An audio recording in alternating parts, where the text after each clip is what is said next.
വിക്കാൻ മീഡിയയിലേക്ക് ഏവർക്കും സ്വാഗതം. ഏറ്റവും സുപ്രധാനമായ വിദ്യാഭ്യാസ വാർത്തകളും വിശേഷങ്ങളും അറിയാൻ ഈ ചാനൽ സബ്സ്ക്രൈബ് ചെയ്യുക. അതോടൊപ്പം തന്നെ നിങ്ങളുടെ കൂട്ടുകാർക്ക് ഈ വിവരങ്ങൾ പരമാവധി ഷെയർ ചെയ്ത് കൊടുക്കാൻ വേണ്ടി ശ്രമിക്കാം. അപ്പോൾ എന്തായാലും വിദ്യാഭ്യാസ മേഖലയിൽ നിന്ന് വളരെ കൃത്യമായ ചില നിലപാടുകൾ വ്യക്തമാക്കി വിദ്യാഭ്യാസ മന്ത്രി രംഗത്തെത്തിയിരിക്കുന്നു എന്നുള്ളതാണ് ഏറ്റവും നിർണായകമായ വാർത്ത. ഒരു മലയാളത്തിലെ ഒരു സ്വകാര്യ മാധ്യമ ചാനലിന് കൊടുത്ത അഭിമുഖത്തിലാണ് വളരെ കൃത്യമായി തന്നെ വിദ്യാഭ്യാസ മന്ത്രി ചില കാര്യങ്ങൾ പറഞ്ഞിരിക്കുന്നത്. അടിവരയിട്ട് തന്നെയാണ് പറഞ്ഞത്. അതുകൊണ്ട് തന്നെ പല വിദ്യാർത്ഥികൾക്കും വിദ്യാഭ്യാസ മന്ത്രിയുടെ ആ വാക്കുകൾ വളരെ പ്രധാനപ്പെട്ടതാണ്.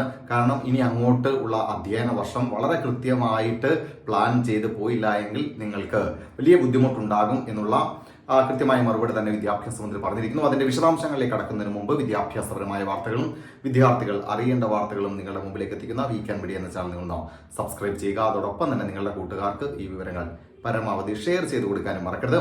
അപ്പോൾ എന്തായാലും SSLC +1 +2 പരീക്ഷ, അതായത് കേരളത്തിലെ ഏറ്റവും പ്രധാനപ്പെട്ട 3 പരീക്ഷകൾ, ആ പൊതുപരീക്ഷകൾ ഇനി എഴുതാൻ പോകുന്ന വിദ്യാർത്ഥികളുടെ ശ്രദ്ധയ്ക്ക് വളരെ ശക്തമായ രീതിയിലുള്ള വാല്യുവേഷനോടുകൂടി ആയിരിക്കും ഇനി പരീക്ഷ നടക്കുക എന്ന നിലപാട് വളരെ കൃത്യമായി തന്നെ വിദ്യാഭ്യാസ മന്ത്രി പറഞ്ഞിരിക്കുന്നു. അതിലേറ്റവും പ്രധാനപ്പെട്ടത്, കാരണം ഇങ്ങനെ വളരെ ലിബറൽ ആയിട്ടുള്ള ഒരു വാല്യുവേഷൻ ആണ് ഇതുവരെ നടന്നിരുന്നത് എന്ന് വിദ്യാഭ്യാസ മന്ത്രി സമ്മതിക്കുന്നുണ്ട്. അതായത് കേന്ദ്ര സർക്കാരിന്റെ ഒരു നിർദ്ദേശം ഉണ്ടായിരുന്നു, അതായത് എല്ലാവരെയും പാസ്സാക്കി വിടുന്ന ഒരു സിസ്റ്റം നടപ്പിലാക്കണം. കാരണം കേരളത്തിന് പുറത്തുള്ള സംസ്ഥാനങ്ങളിൽ ഒരു വിദ്യാർത്ഥി ഒരു പരീക്ഷയിൽ തോറ്റു കഴിഞ്ഞാൽ പിന്നെ ആ വിദ്യാർത്ഥി സ്കൂളിലേക്ക് വരാതിരിക്കുകയും അവൻ വേറെ പണിക്കൊക്കെ പോകുന്ന ഒരു സാഹചര്യമുണ്ട്. ആ സാഹചര്യം, ദേശീയ തലത്തിലുള്ള സാഹചര്യം മനസ്സിലാക്കിക്കൊണ്ടാണ് കേന്ദ്ര സർക്കാർ അങ്ങനെ ഒരു നിർദ്ദേശം പുറപ്പെടുവിക്കുകയും അതനുസരിച്ച് സംസ്ഥാന സർക്കാർ മുന്നോട്ട് പോവുകയുമായിരുന്നു. പക്ഷേ അത് നടപ്പിലാക്കിയതിനു ശേഷം പല മത്സര പരീക്ഷകളിലും കേരളത്തിലെ വിദ്യാർത്ഥികൾ പിന്നോക്കം പോകുന്ന ഒരു സാഹചര്യമുണ്ട്. അതുകൊണ്ട് തന്നെ കേരളത്തിലെ വിദ്യാഭ്യാസത്തിന് നിലവാരം ഉയർത്തുക എന്ന ലക്ഷ്യത്തോടു കൂടി ഇനി വരാൻ പോകുന്ന SSLC +1 +2 പരീക്ഷകളെല്ലാം തന്നെ വളരെ സ്ട്രിക്റ്റ് വാല്യുവേഷൻ കൂടി തന്നെ മുന്നോട്ട് പോകും. അതിന്റെ ആദ്യ സൂചനയാണ് ഈ വർഷത്തെ +2 പരീക്ഷയിൽ കണ്ടത് എന്നാണ് വിദ്യാഭ്യാസ മന്ത്രി വളരെ കൃത്യമായി തന്നെ പറഞ്ഞിരിക്കുന്നത്. ഇനി SLC പരീക്ഷയിൽ സംഭവിക്കാൻ പോകുന്നത് ഏറ്റവും പ്രധാനപ്പെട്ടത് മിനിമം മാർക്ക് നടപ്പിലാക്കുവാൻ വേണ്ടി പോവുകയാണ്. SLC പരീക്ഷ വിജയിക്കണമെങ്കിൽ മിനിമം മാർക്ക് എഴുതി വാങ്ങിക്കേണ്ട സിസ്റ്റത്തിലേക്ക് പോകുന്നു.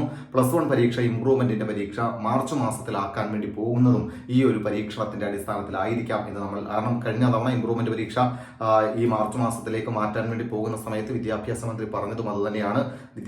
അടിസ്ഥാന അല്ലെങ്കിൽ വിദ്യാഭ്യാസത്തിന്റെ ഒരു ക്വാളിറ്റി നിലനിർത്തുവാൻ വേണ്ടിയാണ്. അതായത് വിജയിക്കാൻ കഴിവുള്ളവർ മാത്രം വിജയിക്കട്ടെ, അല്ലാതെ എല്ലാവരെയും വിജയിപ്പിക്കുന്ന ഒരു സിസ്റ്റം ഇനി വേണ്ട എന്നുള്ള ഒരു തീരുമാനത്തിലേക്ക് കേരളത്തിന്റെ വിദ്യാഭ്യാസം പോകുന്നു. അത് സർക്കാരിന്റെ നിലപാടാണ് എന്ന് വളരെ കൃത്യമായി അടിവരയിട്ട് വിദ്യാഭ്യാസ മന്ത്രി പറഞ്ഞിട്ടുണ്ട്. അപ്പോൾ എന്തായാലും ഇനി SSLC +1 +2 പരീക്ഷയൊക്കെ എഴുതാൻ പോകുന്ന, അടുത്ത അധ്യയന വർഷം എഴുതാൻ പോകുന്ന എല്ലാ വിദ്യാർത്ഥികളും വളരെ പഠിച്ചുകൊണ്ട് മാത്രം വേണം, അല്ലാതെ എല്ലാവരെയും ജയിപ്പിച്ചു വിടും എന്നുള്ള വിശ്വാസത്തിൽ ഒരു വിദ്യാർത്ഥി പോലും ഇനി പരീക്ഷ ഹാളിലേക്ക് പോകേണ്ടതില്ല എന്നാണ് വിദ്യാഭ്യാസ മന്ത്രി വളരെ കൃത്യമായി തന്നെ ഇന്ന് ഏഷ്യാനെറ്റ് ന്യൂസിന് നൽകിയ സർവേയിൽ അല്ലെങ്കിൽ അഭിമുഖത്തിൽ പറഞ്ഞിരിക്കുന്നത്.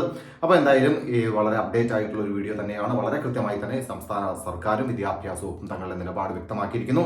വിദ്യാഭ്യാസത്തിന് നിലവാരം ഉയർത്താൻ പരീക്ഷകൾ ഇനി കർശനമാക്കുകയാണ് കേരളത്തിൽ. ബൈ.